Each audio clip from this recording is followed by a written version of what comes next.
शुक्लं ब्रह्मविचारसार परमाद्यं जगद्व्यापिनीं वीणापुष्पितधारिणीम् अभेदां जाड्यान्धकारापहम् हस्ते स्फाटिकमालिकां विदधतीं पद्मासने संस्थितं वन्दे तं परमेश्वरीं भगवतीं बुद्धिप्रदां शारदां भोज वदनाम्बुजे सर्वदा अस्माकं सन्निधिं क्रियात्।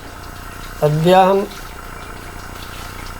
आदिष्टः प्रधानाचार्येण भारतेश्वरी मळवारी संस्कृत महाविद्यालयस्य डॉक्टर गजानन पाण्डे महोदयेन सचिवेन च गृहात् कक्षासञ्चालनक्रमस्य कक्षासञ्चालनक्रमे अद्याहम् उपशास्त्रिकक्षायाः छात्रेभ्यः रघुवंश महाकाव्यस्य द्वितीयसर्गस्य व्याख्याभागं विवृणोमि। रघुवंश महाकाव्ये महाकविना कालिदासेन द्वितीयसर्गे राज्ञः दिलीपस्य गोसेवायाः वर्णनं कृतवान्। द्वितीयसर्गे राजा दिलीपः महिष्या सुदक्षिणया सह वसिष्ठाश्रमे निवसन् नन्दिन्याः सेवां करोति। यथा तस्याः प्रसन्नभूतत्वे सति यदि चेत् सा वाञ्छति नन्दिनी तदा एव पुत्रोत्पत्ति आशीषः वसिष्ठाय लभते। सः सम्यक् रूपेण पूर्वं मया व्याख्यायितं यत् श्रुतेरिवार्थं स्मृतिरन्न गच्छन् प्रभृति स्थितामुच्चलितः प्रयातां निषेधुषी मासन् बन्धुधीरः इत्यादि क्रमेण राजा दिलीपः नन्दिन्याः सेवां करोति। अद्य निर्दिष्टश्लोकानां व्याख्याभागः विधेयः। यथा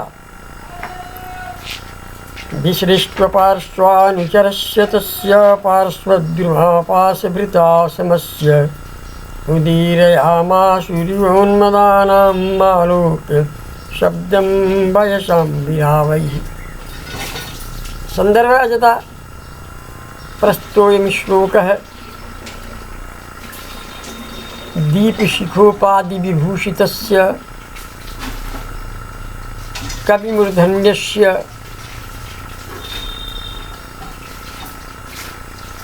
रमणीयार्थशब्दप्रतिपादकस्य कविकुलगुरोः महाकविकालिदासस्य उपमा प्रसिद्धस्य महाकविकालिदासस्य रघुवंश महाकाव्यात् वा रघुवंश महाकाव्यस्य द्वितीयसर्गात् उद्गृहीतोऽस्ति। कवि कालिदासः रघुवंश महाकाव्ये रघुवंशीयानां राज्ञां वासुरिवंशीयानां मनवंशीयानां राज्ञां क्रमेण वर्णनं विवृणोति। प्रसंगः प्रस्तुते द्वितीये सर्गे महाकवि कालिदासः प्रस्तुते श्लोके राज्ञः दिलीपस्य सेवकरहितस्य भावं प्रदर्शयति। यतः विसृष्टपार्श्वानुचरस्य पाशभृता समस्य तस्य पार्श्वद्रुमाः उन्मदानां वयसां विरावैः आलोकशब्दं जयशब्दम् उदीर्यामाशु इव। कवि कथयति विसृष्टपार्श्वानुचरस्य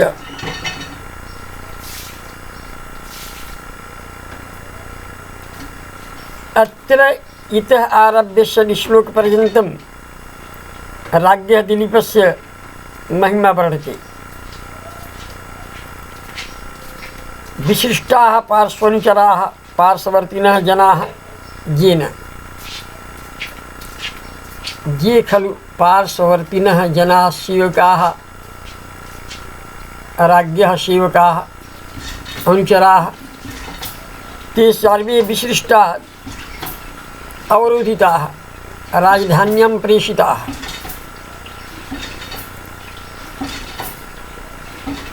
तस्य पार्श्वभृताः पाशस्तु वरुणः पाशभृतः वरुणः पाशभृतः पाशस्तु कुलिशः वज्र इत्यर्थः। भरणधारण्यो इति भृतः। पाशभृता मने वरुणेन समस्य तुल्यस्य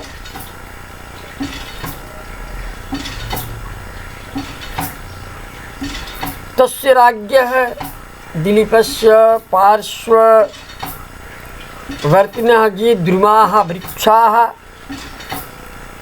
तस्योपरि उन्मादानाम् उत्कटमदानां वयसां खगानां गिरावैः शब्दैः एव आलोकस्य शब्दं वाचकम् आलोकै शब्दं जय शब्दम्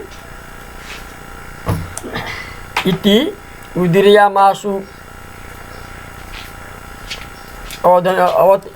अवधन इव। मन्ये राज्ञः ये सेवकाः तान् सर्वान् सह राजधानीं न्यवर्तत विसर्जितः। पुनः राज्ञः जयकारः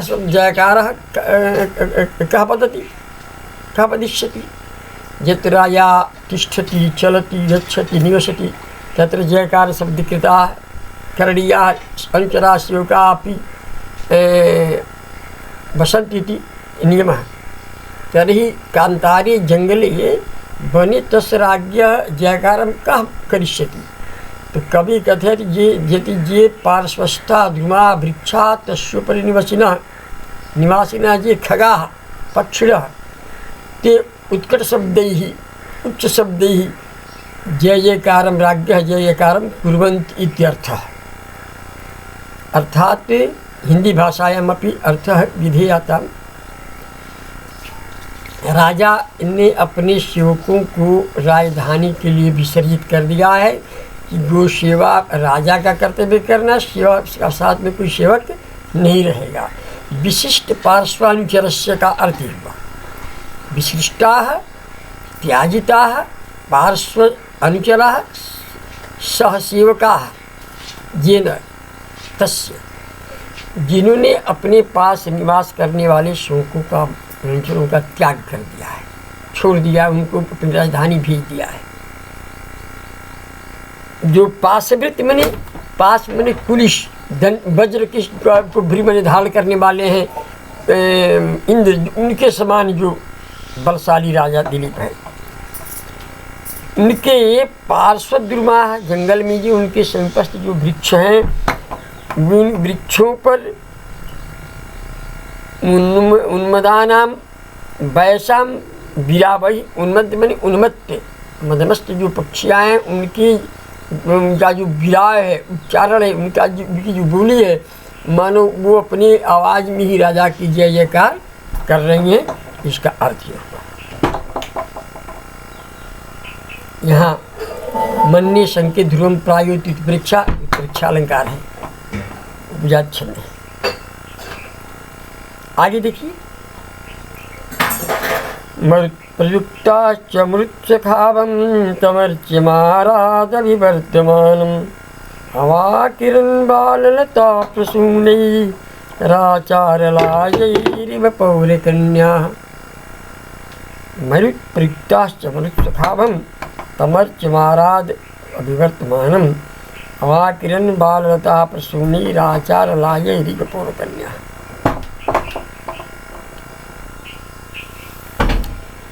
अब ये सिद्धांत है कि राजा जब नगर से कहीं चलता है तो उसके ऊपर पुष्प वृष्टि की जाती है और उसका जय जयकार किया जाता है। तो जंगल में तो ये संभव नहीं है, कोई न कोई जय जयकार करने वाली पक्षियाँ हैं। तो फिर जो आचार्य जो राजा है, जो राजा पर छिड़ा जाता है, उसका निर्वाह कौन करेगा। तो कभी कहता है कि मरुत प्रयुक्ताश्च मरुत सखाभम स्तमर्च्यमाराद विवर्तमानम अवाकिरण बाललता प्रसूनैराचारलाजैरीव पौरकन्याः। आचारलाजै पौरकन्या इव बाललताः प्रसूनैः अवाकिरण इति दूरेणान्वयः। पुनरेण अन्वयः मरुत्परिक्ताः बाललताः आरात् अभिवर्तमानं मरुत्सखाभम् अर्च्यं तं प्रसूनैः पौरकन्या आचारलाजैः इव अवाकिरन्।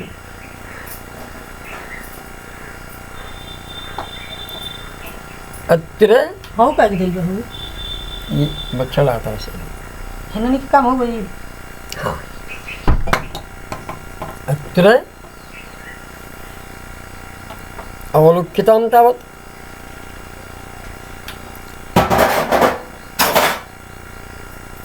मरुत्परिक्ताः बाललताः। मरुत् वायुना प्रेरिता ये बाललताः आरात् समीपे अभिवर्तमानं मरुतो वायुसखा मरुत्सखः अरे अग्नि मरुत्सखा मनी अग्नि सैव आभाति मरुत्सखाभम् तम अर्च्यं पूज्यं दिलीपं प्रसूनैः बालपुष्पैः पौरकन्याः पौरांगनाः ताः कन्याः आचारलाजैः आचारलाजैरिव पुष्पैः अवाकिरन् तस्योपरि पुष्पैः अवाकिरन्। राजानः आचारलाजैः इव अवाकिरन्। पुनश्च अवलोक्यतां मरुत्प्रयुक्ताः बाललताः वायुना प्रेरिता ये बाललताः पुष्पे शाखाः आरात् अभिवर्तमानं समीपं विद्यमानं अभिवर्तमानं मने विद्यमानं मरुत्सखाभम् अर्च्यं तं मरुत्सखाभ्यम् अर्च्यं राज्य दिलीपस्य विशेषणं वर्तते। कीदृशः राज्यः राजा दिलीपः तो मरुत्सखाभं मरुत्सखा अग्नि तम आभं कांतिर्यस्य तत् सदृशं कांतिर्यस्य मरुत्सखाभम् अग्निमित्रम् अग्निसखा अग्नि समतुल्यं देदीप्यमानं भास्वरं तेजयुक्तं तेजसहितम् अर्च्यं मने पूज्यं तं दिलीपं प्रसूनैः पौरकन्याः प्रसूने मने पुष्पैः पौरकन्या आचारलाजैः यथा पौरकन्याः आचारलाजैः राजानम् आशिष्यन्ति आद्रयन्ति तेनैव ते बाललता पुष्पैः अवाकिरन् राजानं प्रति पुष्पान् अर्चयन्। जैसे कभी कहता है कि जैसे नगर से चलते हुए राजा पर पौर पूरे भवा पौरा जो पूर्व में निवास नगर में जो निवास करने वाले हैं पौर उन्हें पौर कहते हैं। तो पौर कन्या पूरे निवासिना जी जना तेषां कन्याः जोषिताः युवतयः। तो जैसे राजा जब नगर से बाहर जाता है तो पूर्व कन्याएँ उस पर लाजा कर मैंने उस पर लाजा छिड़कर में धान का लावा छिड़कर धान का लावा से आशीर्वाद दिया जाता है, शुभ माना जाता है, राजा का स्वागत करती है। वैसे ही राजा के समपस्थ जो छोटी छोटी लताएं हैं पुष्प से परिपूर्ण हैं, ऐसे मरुत्सखा जो है अग्नि कहते हैं, उसके समान आभा मने कांति है जिसकी जो अर्च मने पूजनीय है। ऐसे राजा दिलीप की ऊपर भी लताएं पुष्प वृष्टि करके और पौर कन्याओं के समान उसका अभिवादन की, उससे पुरस्कृत की। इसका अर्थ है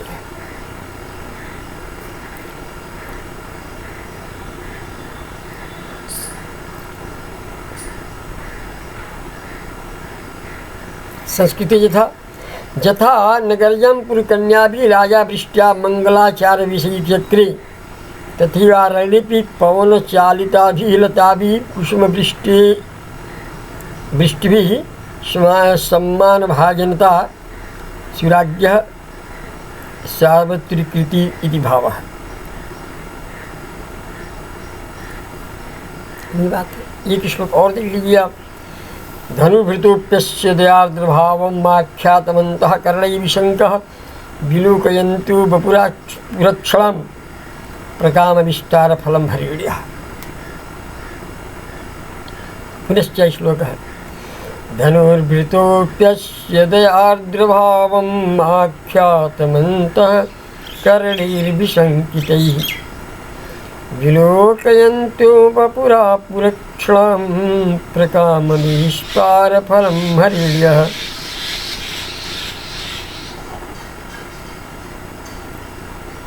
वपुः विलोकयन्ति हरिण्यः अक्षणं प्रकामविस्तारफलम् अवापुः आपुः। राज्ञः दर्शनफलम् आपुः प्राप्तवान्। कीदृश है? धनुर्भृतो अन्वयः यथा अत्रापि सैव भविष्यति। अयं श्लोकः महाकवि कालिदास विरचितस्य रघुवंश महाकाव्यस्य द्वितीय सर्गात् उद्धृतोऽसि। प्रस्तुते श्लोके राज्ञः दिलीपस्य गोसेवायाः वर्णनं विद्यते। प्रस्तुते श्लोके राज्ञः दिलीपस्य गोसेवायाः वर्णनं विद्यते। तो धनुर्भृतः अस्य विशङ्कैः अन्तःकरणैः दयार्द्रभावं विख्यातम् एतादृशं वपुः विलोकयन्तः हरिण्यः अक्षमं प्रकामविस्तारफलम् आपुः। धनुर्भृतोऽपि यः धनुर्भृतः सः अवश्यमेव मृगया विहारी आखेटकारी भविता इति सन्देशः गमयति। परन्तु धनुर्भृतः अपि यस्य राज्ञः विशङ्कमानैः अन्तःकरणैः दयार्द्र अस्य विशङ्कैः अन्तःकरणैः संभाविते यत् अयं धनुर्धारिणः अस्माकं हनिष्यति वधं करिष्यति इति विशङ्कमानैः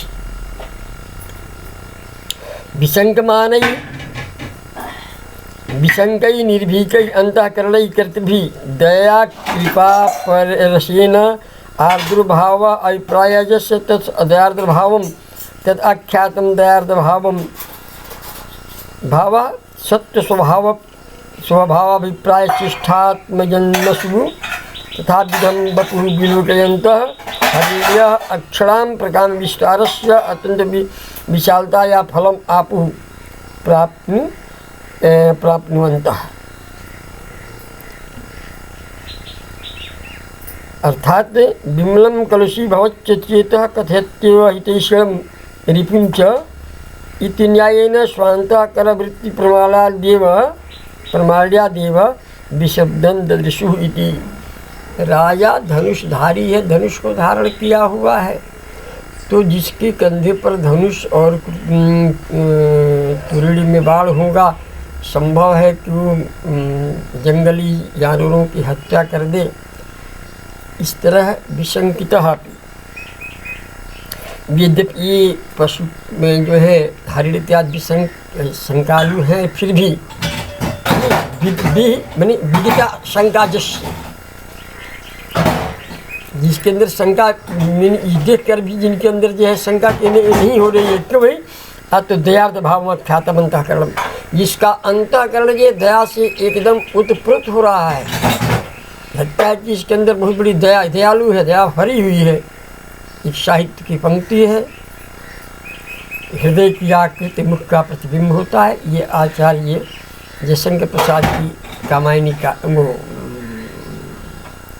किसी नाटक का ये वो है कि हृदय की आकृति मुख का प्रतिबिंब होता है। इसलिए कहता है विशंका, बी मैंने विगतः, शंका जिस मृगेशु, जिन मृगों के अंदर से शंका बीत गई है, विकसित हो गई है, ऐसे और दयार्द भावम आख्यातम अंतःकरण, अपनी अंतःकरण से जिनके अंदर दया का भाव जो है प्रस्फुटित हो रहा है, ऐसे उनके शरीर को देखते हुए ये हरिणियाँ आप मन अक्षरम विस्तार फलम अवाप, अपनी आँखों के बड़े होने का फल इसने प्राप्त कर लिया। अर्थात जिनके नेत्र बड़े बड़े हैं उस फल को उन्होंने प्राप्त कर लिया। बस आज इतना ही, और व्याख्या में इसके बाद 1 घंटे में था।